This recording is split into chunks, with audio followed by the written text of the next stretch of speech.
SmartWeb. The second half will commence. It gives me great pleasure to announce the next speaker. It's very rare that he and I share speak at the same conference. I know that Gabby's been in negotiation with the mayor of Bucharest to make sure there are extra beers in town, etc. for the two of us being here. But I've known Remy for a long time. We wrote a book together called Introducing HTML5. When, 4 years ago? 2009 we wrote the book, and it was the first book on HTML5, and considering it's a web book, it sold quite well. Hopefully, first a book, but hopefully the book will be online for free before the end of the year, because it's an old book now, so we're trying to get it online for everybody to read for free for gratis, etc. I didn't really know Remy before we started writing the book, but during the course of that and Polish conferences where we drank the town dry, he's become a good friend of mine. So, ladies and gentlemen, Remy Sharp.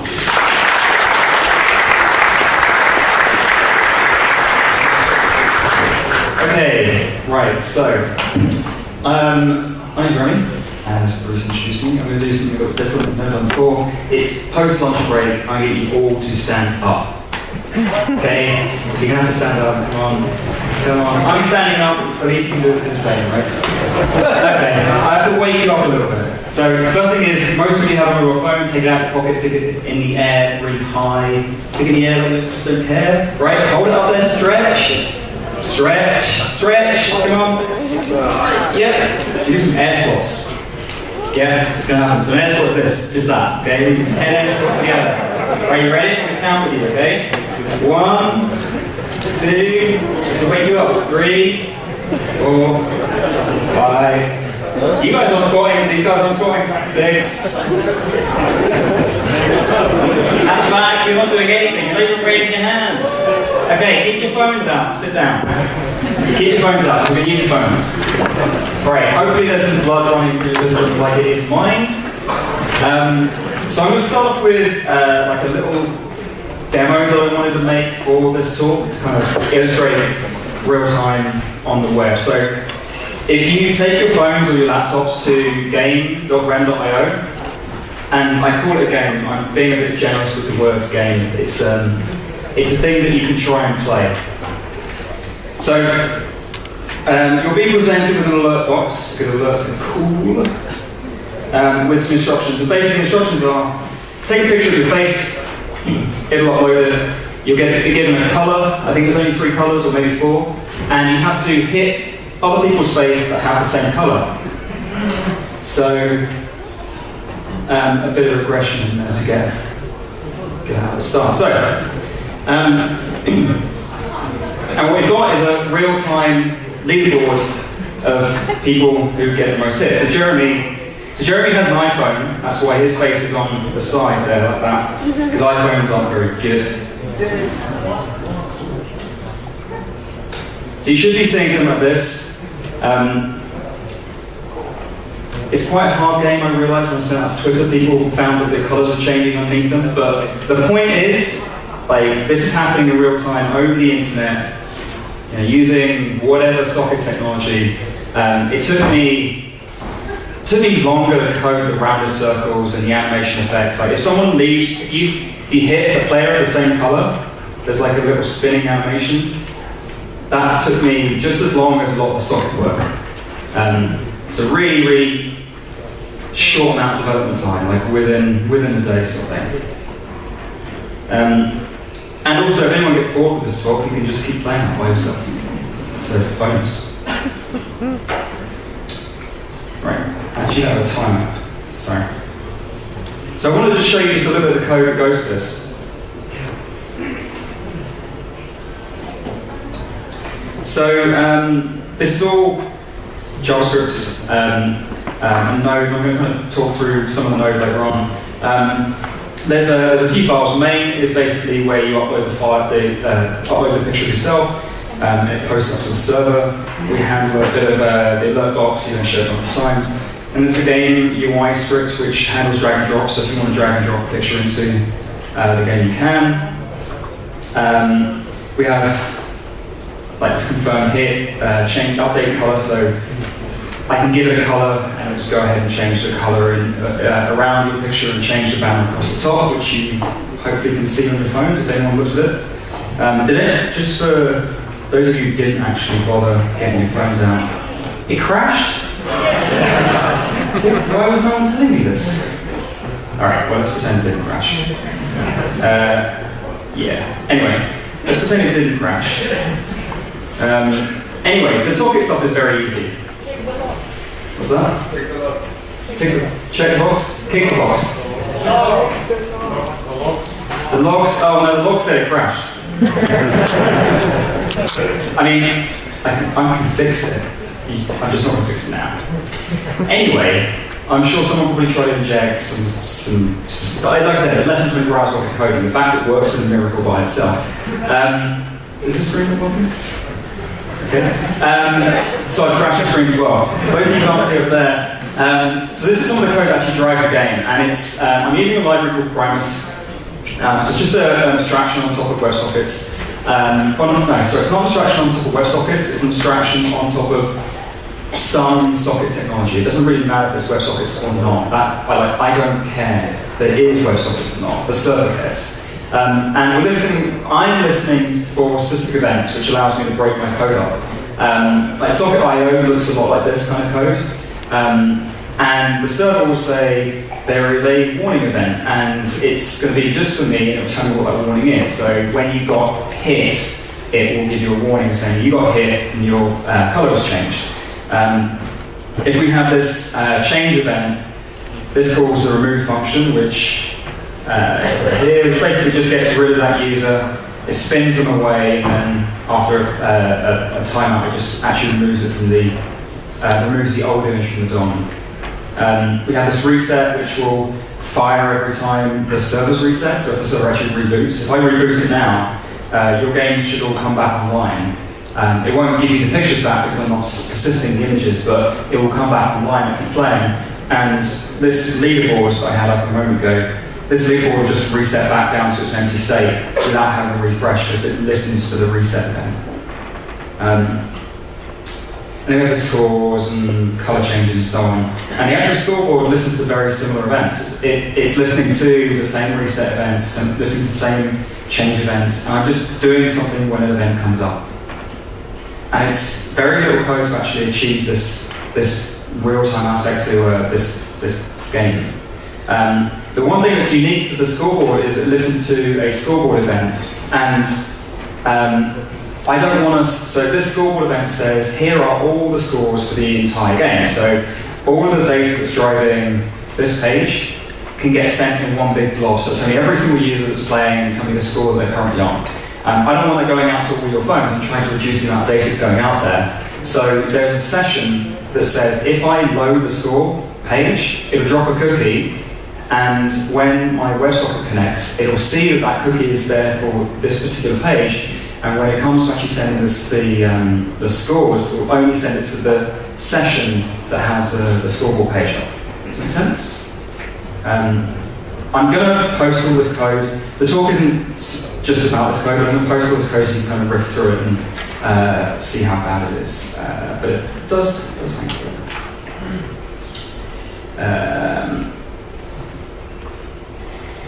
Right.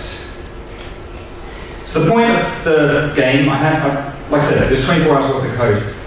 Real-time is really easy, very cheap, and is expected from everyone today. On the plane over, I was reading an article about some AI technology that kind of supersedes Siri, this new technology called Viv, where Siri can do things like tell you Abraham Lincoln's birthday and can tell you where Abraham Lincoln was born, but you can't ask Siri to say, book me a flight to the place that Abraham Lincoln was born on his birthday, like on the anniversary of his birth. They can't put those things together. And this new AI technology will be able to do that. It can take a sentence, or it can do that. It can take a sentence and give you that information. And they refer to it as being this global brain. I think global brain is the word they use.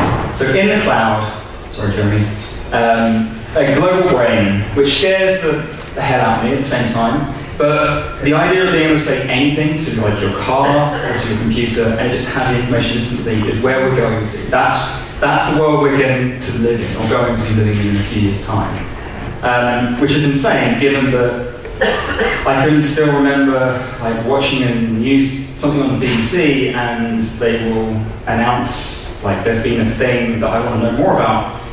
There was no Google to go and search for that. Like I had to wait. Or if I heard a song I really liked, I'd have to wait until it came out to the stores and go and buy it. Right? Some of you remember that, yeah? So Google comes along, we can ask it any question, we can retrieve any question instantly. And then we've got things like Twitter, which has basically, it's like a crowning example of real time. It's constantly pushing information to us the whole time. Like we expect to get the latest, coolest link, the latest, coolest demo, the most awesome picture, the latest talk pushed to us. We expect this all the time. Again, I was at JSConf, another conference last week, and I was literally sat in my office 2 days later thinking, I really want to watch a video of the talk I just watched 2 days before. I was expecting them to have already released 50 videos and edited them, transcoded them, and uploaded them, like gigs and gigs of data uploaded, and I expected it to be there already. So this is what I'm expecting, this is what I'm pretty sure most of you are expecting, this is what our users expect. So it's easy today.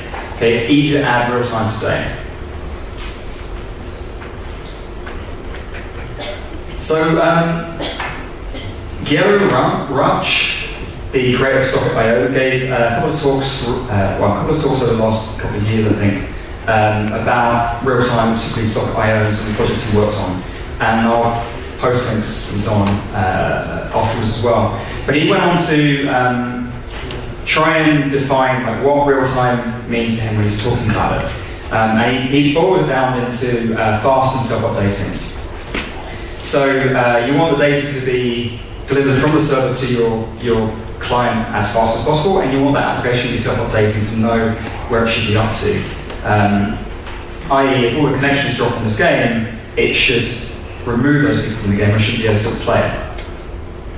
And I go a bit further and say it should be instant. Like, it's the same kind of thing, but the data should just be there. You shouldn't have to request it. You shouldn't have to pull to refresh. And often, like even pulling to refresh on things like the Twitter apps, I'm not entirely sure it's actually making an extra request. I think it's just there for our own satisfaction. It's like the buttons in the lift. It doesn't do anything. It's just there for us to hit a button. So there's also it's worth distinguishing between what's real-time technically and what's real-time to a user, i.e. the perceived speed or the perceived how the user perceives real-time. And it's more important how the user actually perceives real-time than it is how you actually achieve the thing. If you can achieve polling, then use that. If it isn't really real-time, but you can still make the user feel like it's real-time, then your application, your website is winning. Some websites have actually introduced fake delays. TweetDeck is one of those examples when you're migrating your account from TweetDeck to Twitter. The actual migration process is instantaneous, but they introduced some kind of progress to say your account's being turned into another account and it's going through this process and moving on to another thing, so that the user had this mental model of like going from one account to another. So like introducing fake delays to make it feel like something's happening.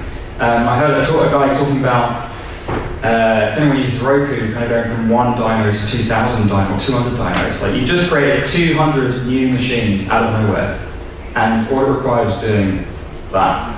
Like getting 200 new machines 10 years ago would take a lot of money and months of work and lots of sysadmins, and it's kind of crazy. He said that maybe there should be like this like honking noise out the browser tell you it's all happened, and trucks have delivered servers and stuff.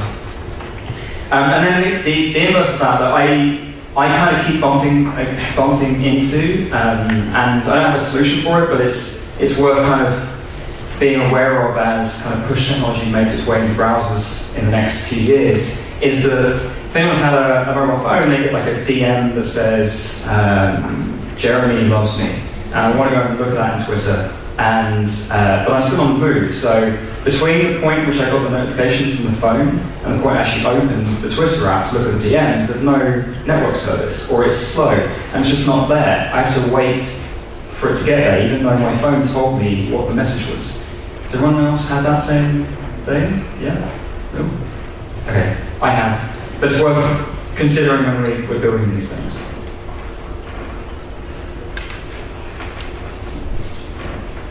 So I just want to go back and kind of talk about how I, more of the history of real-time on the internet, and just talk to you about how I was introduced to real-time on the web. So my first experience with real-time web was around 2002. I worked for a finance website, which is basically, this is what we did all the time. And the most important thing with finance websites back in that day were real-time prices, like the price. People trade on the price, so this was the most important thing.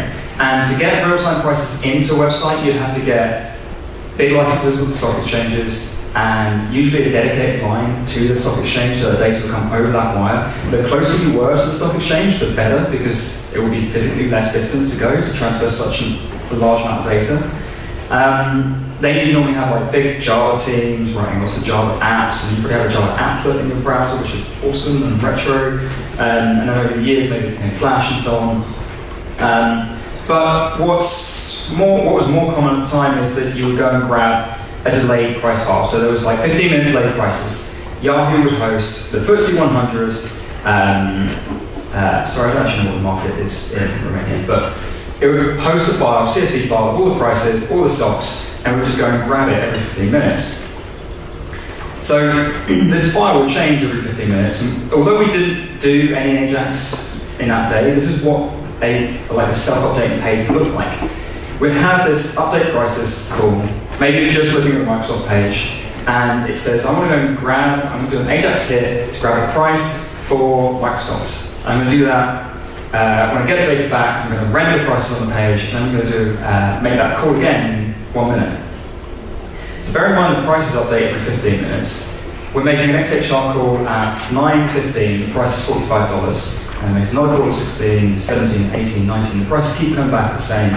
And then the browser wants to know as soon as the price has changed. So it keeps on asking the server, has the price changed, has the price changed, has the price changed? And eventually the price does change. It changes to $46, and it changes on the page, great. Except two really bad things happen. A, the price has been probably changing between that point of stale, like the minute before it changed, the prices were now 29 minutes old, like quite old from the original price we had in the first place, so you can't trade off that in the first place.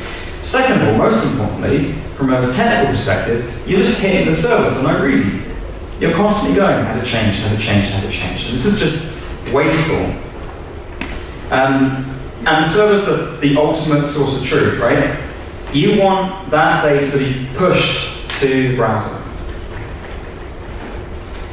And then, so 2002, one of my colleagues pulls me over to the desk and says, what on earth is this? So showed me a website, Hemscott was the website. It's gone now, it's long gone, the internet's forgotten. And they had a heat map on the page, and the heat map is essentially what you see in the background here. Red price is the price, red block means the price is falling, green the price is going up, and it's changing in real time. I was like, yeah, that's cool. But I did the is it flash test. So I put my cursor over the text and I tried to select some text.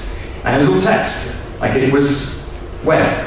There were dominoes on the page, and I couldn't, for the life of me, work out what on earth was going on. I could see the prices changing in real time. The page wasn't refreshing.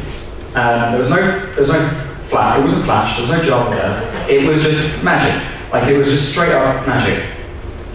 And then over the years, I retrospectively worked out that they had flash tucked away behind the scenes. They were using an XML socket in Flash to talk to the server, so they had a persistent connection back to their server. They probably had some Java thing talking, like sending data over that socket. And they have these, what are they called? Flash Swift External Interface Bridge. Basically means that JavaScript can talk to Flash. So if anyone's used WebSockets today and has also used the WebSockets polyfill, it is solved using the exact same technology that was driving this page. So Flash was basically filling the gaps for us whilst the web was catching up. In the meantime, Google was releasing Gmail and Gtalk in 2005. And this is where Comet comes from. This is basically where we go from a request-response pattern, where we're constantly hammering the server for data, to having the server tell us what has changed. So, Comet is a term that Alex Russell coined. Alex Russell is one of the creators of Dojo, now works on Blink. And he called it Comet because Ajax in the States is like a detergent, and they have another detergent, so he called it Comet. That's where it comes from. And what he did was reverse engineer some code that the Gmail team had produced.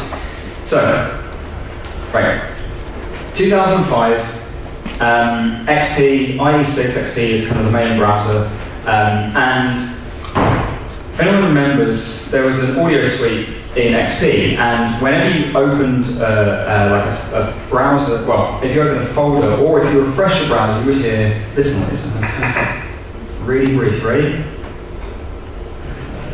Hear that? Yeah, that noise. That noise, a lot louder when it's in your desktop in front of you, right? So you would hear that click when you opened a refreshed browser. And Gtalk, what eventually becomes Hangouts, Gtalk was a chat client inside Gmail, and they were persisting connections back to the server. And the way they were doing that was creating an iframe and sending chunked scripts up into the iframe. Okay, so we can send like an HTML page up, and it gets loaded in chunks. They were sending basically chunks of scripts, which would include, Fred said, "You look cool today." I said send back. But the iframe would eventually run out of memory. Like it would just get bigger and bigger and bigger. So the iframe had to reload. And when it reloaded, it made that noise. So Google were hiring the ex-Microsoft employees from the XP days, maybe the IE6 and 4 days, to try and suppress that noise, because like Gmail was just making that clicking noise whilst you were chatting, just arbitrarily. And they solved it. Basically, these Microsoft engineers solved this little clicking noise, and the solution, which is kind of classic web solution, is to take an iframe, and inside the iframe, take an ActiveX object, which is an HTML file, and inside that ActiveX object, have an iframe that lazy loads, does long polling. And that suppresses the clicking noise. That was then reverse engineered, and then we have Comet. And from my perspective, that's where basically push technology becomes kind of web ready. We can do it without Flash and all these extra third-party plugins. I mean, to be fair, the amount of hacks required to do it was very complicated and way beyond any technical skills that I had. So, yeah, hack upon hack. But we have a stable server push technology. One more clicks. Yeah. So we solved client side, but the real hurdle is now we still have server to do. Okay, so to do push, we needed Twister for Python, Jakarta for Java, Juggernaut for Ruby. I think there's one for Perl as well, but it was hard work. Like the web setup is LAMP, like Apache. Apache is really, really good at serving static content. If you want to create persistent connections to Apache, so the way Apache works is it spins up 100 threads, so 100 processes, wrong.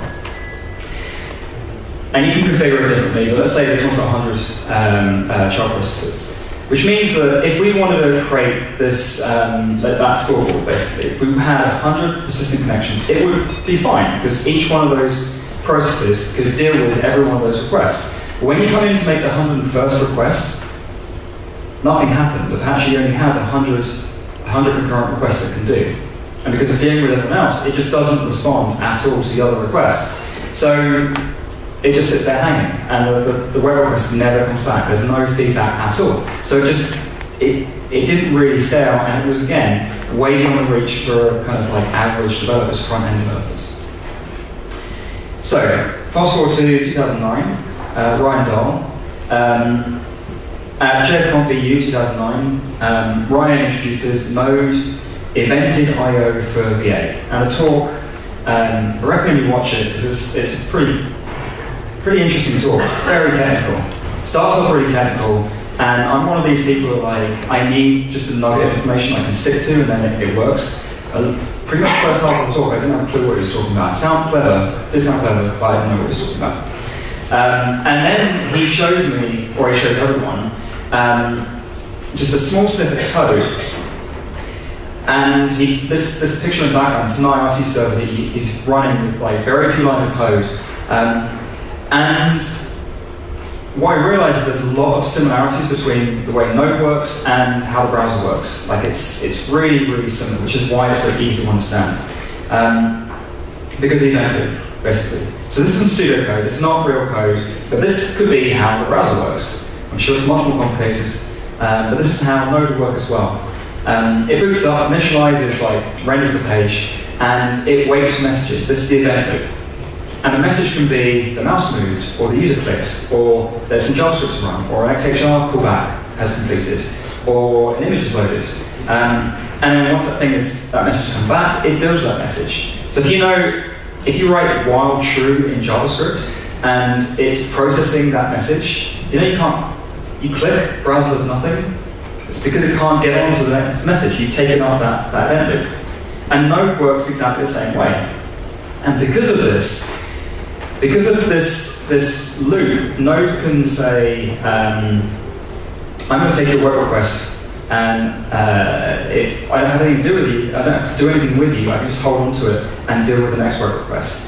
I'm going to show you some code to explain what I'm talking about. But Ryan demoed some code 5 years ago, which showed how to hang a web request without. So by hang a web request, I mean you make a web request and it responds back like 2 seconds later, but it hasn't, like the server is not blocking it. It can keep accepting more requests. And you can send 1,000 requests and it'll just respond to all of them 2 seconds later.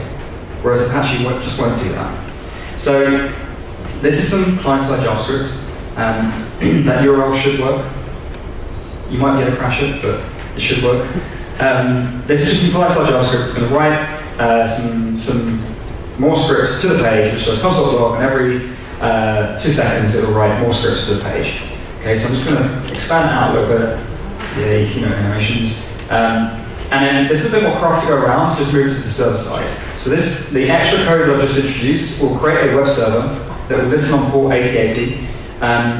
But it's the same code. It says to I'm going to respond with console log, starting stream, and console log more every 2 seconds. And the set timeout, a set interval. When you set interval on the client side, it doesn't hang the browser, it doesn't stop it from working, right? It just schedules it to run in 2 seconds-ish. Node is exactly the same. So we go to tip.jsbin.com. Not jsbin.com, get rid of that. Should close my things. So I changed it a little bit so it puts it on the DOM. And I can have 100 people or 120 people looking at the same page and it'll still be able to deal with those requests because it's just got this event loop. And this is the essence of comment, like that code.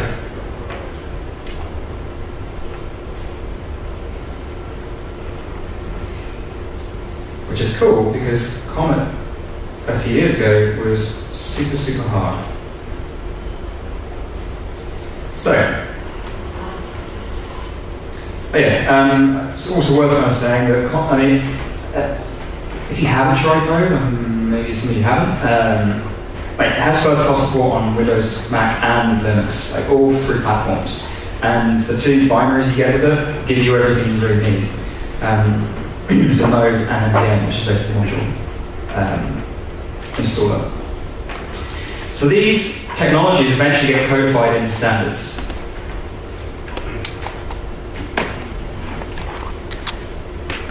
So we've gone from Flash to hacks to actual standards. And so they're all kind of under the umbrella term of HTML5, but none of them live in the HTML5 spec. XHR2 rather than XHR1. XHR2 is like Ajax, but it has progress events. You get an event to tell you how much is uploaded to the browser. So when, so if I was posting like the pictures you put into the game, if I was posting it up to my server, which I'm not, but I could have been, I can get a progress event that tells me how much of that data is actually online. It doesn't take any changes on my server at all. I don't need any special code to deal with that. I can download things using XHR, obviously, but the more kind of uploading things was a lot harder. Event source, which I've kind of got a soft spot for, but I think most people don't really use it very much. Event source is it's almost like the opposite of Ajax. It is just server-sent events. It's events pushed from the server up to the client. It's not two-way. It means that you can do things like post prices. Like to me, event source is a perfect match to stock prices because you're constantly pushing the price up whenever it changes.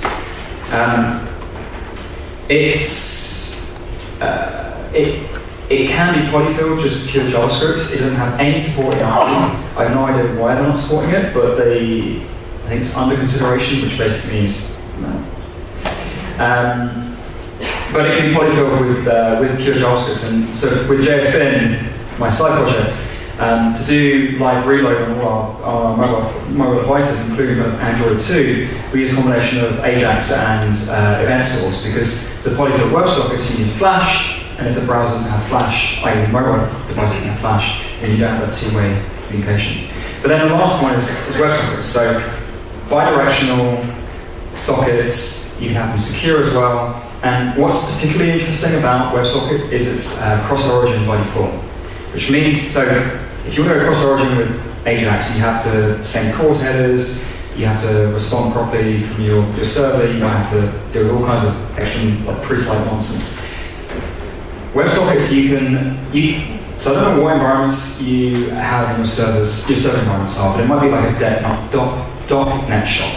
Okay, and your sysadmin's like, there is no way I'm converting all the code to Node. And that's not a problem. You just have one Node box to your big server farm of .NET that deals with the WebSocket connections coming in, because it can be on a different origin. That's absolutely fine. And you can proxy it, but it can be in a different origin. And then that Node box can talk internally to your APIs and get data and send it back. Which I think is pretty powerful. So now that we've got, the client side is baked into the browser. The server side is extremely easy because of Node. There's all kinds of stuff we can do. So the stuff that I've done, like I said, live reload in mobile devices. Live reload is not new, but that's what we're using to do it. Again, my project, we do a thing called code casting, so I can sit here coding, and you could follow along the actual code and see it being typed out and rendered in real time. All I'm doing is doing an Ajax save for the server, and that then pushes messages back out to everyone else connected. I've used it for proxy events, so taking a mobile device and taking the accelerometer and taking all that data from there and putting it onto the desktop.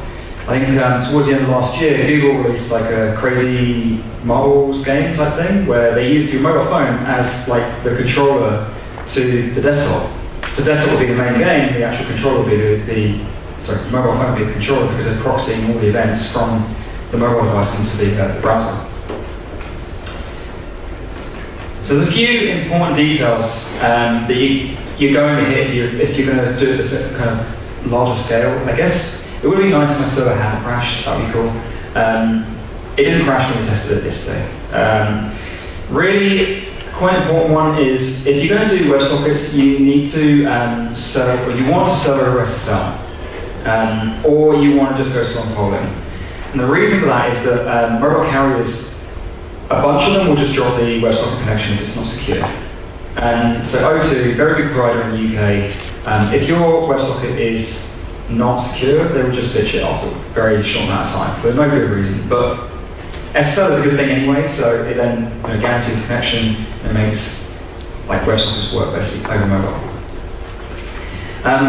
One thing that was particularly hard before is authorization and sessions. So it might be that when your user's logged in, you want to share the logged in session with that WebSocket. Because if you think about it, remember the high scores page. We were looking at a web page, and there was another connection going on, which was the socket. Okay, so the browser has a cookie that can store a bunch of data in it that says, this is my username, and maybe I'm an admin, so I'm the only person who can view it. You want that socket to share that session as well. That was typically harder to do in the past, but now I think with Socket.io 1.0, it supports this kind of stuff pretty easily. Certainly with Primus, which is like I'm going to show you, Authorization Sessions is very, very easy. They have middleware, which you include a piece of middleware that says, I want my socket server to include session support, and they're just there on the request. You can just pull the session out. And I was using it on the demo game that I created. If you'd submitted your face and hit refresh, it would have kept your face and would have known that that's your color and would have persisted your session. And then there's two types of scaling problems. The first one is on the server side. How do you scale WebSocket servers? You can do a lot of traffic with just a vanilla node server, just one single CPU node server. It can do a lot of traffic. I know because I run a fairly high traffic website on a single node server, and it runs just fine. But you do need to consider this kind of stuff. So HA proxy is probably the best approach. I've not used this personally yet, but I intend to use it next.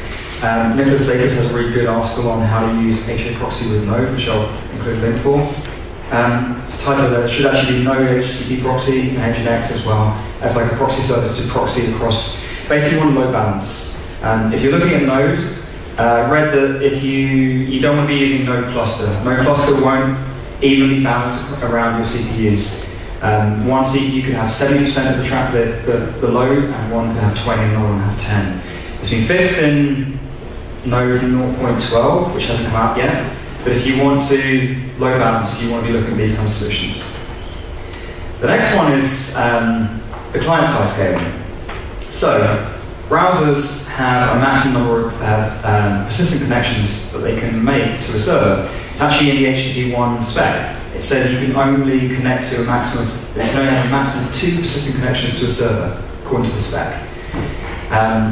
Which is kind of a problem. If you think Facebook, for instance, I don't use it, but I imagine people have lots of tabs open in Facebook, and there's chat stuff in there, real-time content being pumped into your Facebook. They need to maintain those persistent connections somehow. And the way, so Chrome has 6 out of the box. You can modify it as a user, but you don't want to tell your user to do that. I don't know what IE has, and they're all different basically. There's some variation on this limit. The point is there is a limit. So the way to get around it is you alias the CNAME.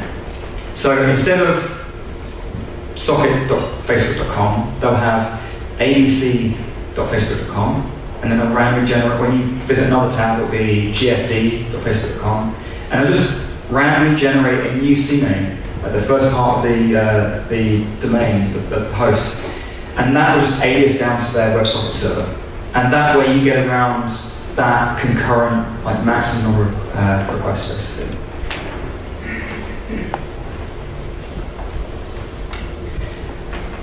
Okay, so the 2 libraries if you want to go and play with this, the 2 libraries I'd recommend looking at is would be Socket.io 1, not 0.9. And or Primus, and I'm using Primus for the demo that I created. And I'm gonna, if I have time, which I think I do, I'm gonna try and pull together a really small demo that you can see how much code is involved, just to create a Primus web server. So, Socket.io, the point of the project was that they, but basically what the project does is say, let's create a connection, and let's try and do it using WebSockets. And if you can't do it using WebSockets because there's no support, let's try and do it using something else. And it degrades to a different technology. So the idea being is you don't really see what it's connected using, it just connects for you and tries to persist the connection. So it's both it provides client-side and server-side libraries for you. I personally found with 0.9 that I wanted to connect with WebSockets and it would degrade down to JSON-P polling, which is super slow. And I stopped really using it, but I know that it's got a run release and a lot of it's changed. So Socket.io is an abstraction on top of all the ways of doing sockets. Primus is an abstraction on top of all the different socket libraries. Okay, so Primus can use Socket.io, or it can use Engine.io, or it can use Faya, or it can use WebSockets, or you can tell it what to use. So you can take your underlying library app. I think there's one called Browser Channel as well, which is like the Gmail persistent connections.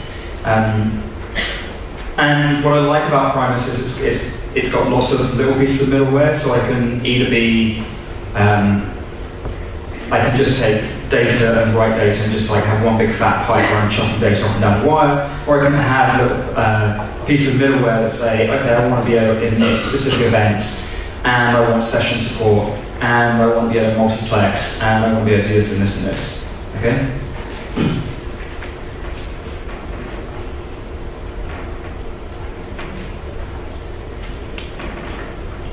So, before I've got time to do a bit of coding. This is, I spend a lot of time at GitHub. I expect some of you do as well. GitHub are a really good example of where they're using push technology in a really good way. It's really, I don't want to say it, a really good user experience. My experience is good. So this is an example, something I pushed out a while ago, is that there's a tab out of focus. It has a persistent connection to the server, and it's seen that there are new comments that you haven't read. It's had new comments on that thread that it knows you've not seen.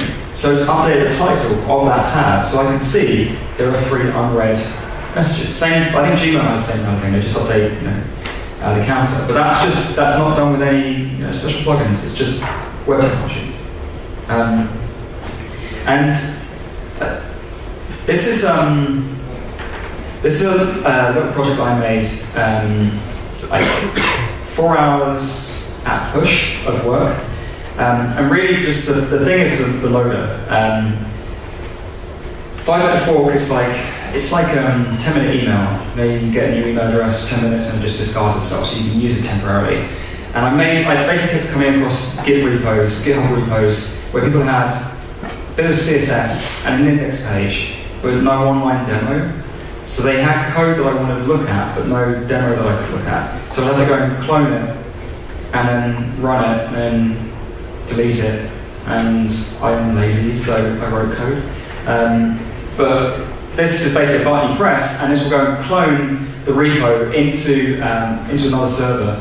And while it's doing that cloning, because it can take some time, this page sits here. That's what's sticky. That page sits there animating, and when the clone is finished, the page will just automatically reload and refresh itself to show you the cloned repo. But if you keep hitting refresh before it's finished, you'll keep getting this loading page. You won't get just a spinner. You won't get it just saying, I'm doing something but I can't respond to you. Because I could use Node to say, okay, a new web request comes in, serve up the page, and it does just a little AJAX request to say, is this repo ready? And if it is, it automatically closes the connection and just refreshes. And if it's not, it just doesn't respond to the AJAX request, which just sits there hanging. And I mean, this is up on GitHub as well, if you want to look at it, but it's more about feedback to the user and saying something is happening, rather than having the spinner up in the browser just sitting there. You don't know if your internet connection's gone down, you don't know if the server's just gone down, you don't know what's happening here. I'm saying to the user, yes, I know that you're coming in to request some content. So, I'm on 40 minutes. You're all right, carry on. More I carry on? Yeah. As in, I've got 5 minutes, or should I Go 5. You need another 5. Well, so you've got a choice. We could either do questions, or I could just code time tiny bit of JavaScript that would just show the number of people connected to a page. Hands up who wants to see the number of people connected to a page. Oh, come on. Hands up who wants to do questions, which is easy on me. Right, well, I'll do the code in 2.5 minutes, so I can then take questions. So. Right, okay, so, can you see that? No, you can't. Okay, 5 minutes. So I've got an empty directory here. Right, so I've got an empty directory, okay. I'm literally going to start from scratch. I'm going to init the directory and just start with a completely empty file. Is that the contrast decent? Yeah. Right, so I just did an npm init. I've got a package file. And now I'm going to install some modules. And I'm going to do -s save, express, Primus, and WebSockets. So let's install it. These are the modules that I need to get to create this demo.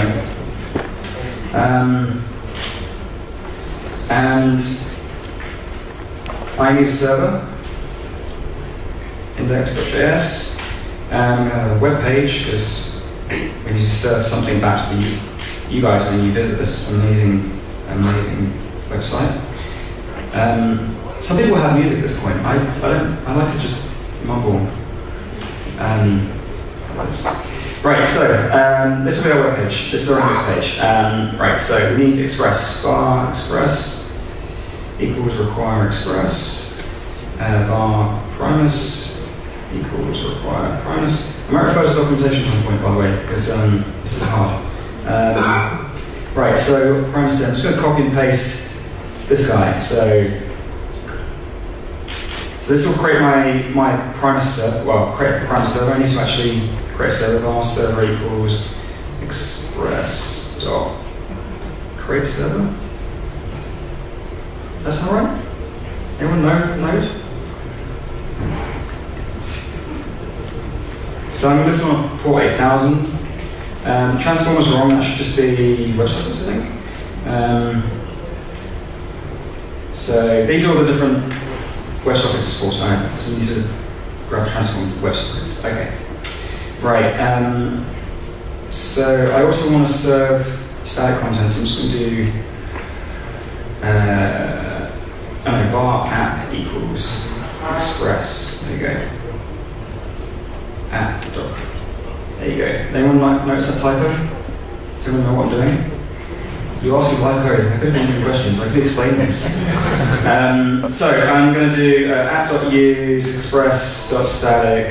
So I'm going to serve a static server from this current working directory. I'm just going to test if it works. No. Right. Let's go and grab some code from here. App express. Oh, there we go. Yeah. Okay, so that looks kind of healthier. So crashed. Server. Yeah, okay, something's running. Very local host 8000. I have got a blank page, which is awesome. If I go to index.js. Yeah, okay, cool. So I have a web server serving static content. So that web server is serving itself. So I brought in the Express module, brought in Primus. I've created an app, which is Express, and I've created a regular HTTP server, and I've told, I've passed in Express as the, I told HTTP to give all the routes to Express. And now I'm going to do Primus.on connection function. And Primus gets this thing called Spark. I think it's like a transformer thing. Anyone's transformer fan? I'm not new stuff, but new things are terrible. And then I'm going to broadcast to everyone the number of connections. So Primus.write is going to broadcast to everyone. If I wanted to just write back to that connection, I'd do Spark.write. So Primus.write count is Primus.connected. Right, and this is our web page. So Primus will magically serve up Primus/Primus.js. We can save this in a file. I'm going to because I am out of time in about 3 seconds. And then we write some JavaScript. I'm breaking Jeremy's head now. This is not progressive enhancement. Right? This is the future. Should you go to title tag? There you go. That's great. Right, so we need to connect to Primus equal Primus.connect. That might work. And we can do Primus.onData function event. And we do document.query selector h1, which doesn't exist in HTML, with event.count. That event is the object we're passing here, right? That object that we can write is this object here, okay? Right? We don't have an h1, let's stick an h1. Hey, look at that body semantics. h1. It's not going to be very big, is it? Hey, that worked. Yeah, no, like just the number 1 appeared. Look. Look at that. And if I just refresh, it says 3. I'm not going to publish that to the web. I could if I wanted to, but I'm not going to. But like very few lines of code, right? Connect to the server. When data comes in, do something with it. Like, that's my entire server. So feel free to clap.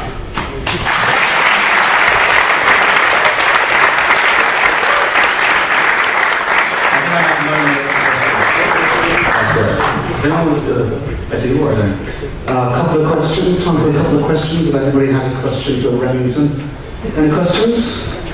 Yeah. Chap over the back. Can you describe scalability architecture, basic scalability architecture for application just presented to us? For this one? Or for the first, the very first actually, what you would use for scaling horizontally? So, to be honest, like the first game was on Heroku, and if I want to scale that, just drag a little far. So how would two users on two different servers will interact with? Yeah. So the question is like, how do you get them to like they're on different machines? How do they actually get that? You would use a queuing system or a Redis server? Yeah. So with Primus, there's a Redis backed session store. You would back the whole thing with the Redis module. I think so. Like I said, do look at Primus. I've got like this monstrous blog post that's going to go with this, which is the talk and a whole bunch of links. But if you look at the Primus module, whoa, that's my desktop scary. There is Redis, Metroplex, storing sparks in their address. So yeah, there's a middleware for doing this. The problem is, like, the thing is, a lot of this is complicated. Just give me a library, I don't think about it. I should probably vet it. Like honestly, you should probably vet this code. In joke aside, but yeah, there's middleware for doing this kind of stuff. Okay, thank you. Cool. Anyone else? The last question for Remy? I'll take one more question. What's your IP address? What? Your IP address. What's my IP address? That's a crap question.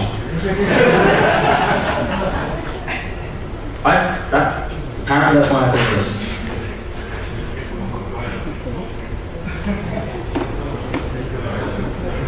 I can publish that to Heroku in like 2 minutes flat. I'll do it during break. Anyone else wants to ask me a question? Grab me during break or the drinks. Probably don't make it too complicated during the drinks. I'm sure the answer will be very good to you.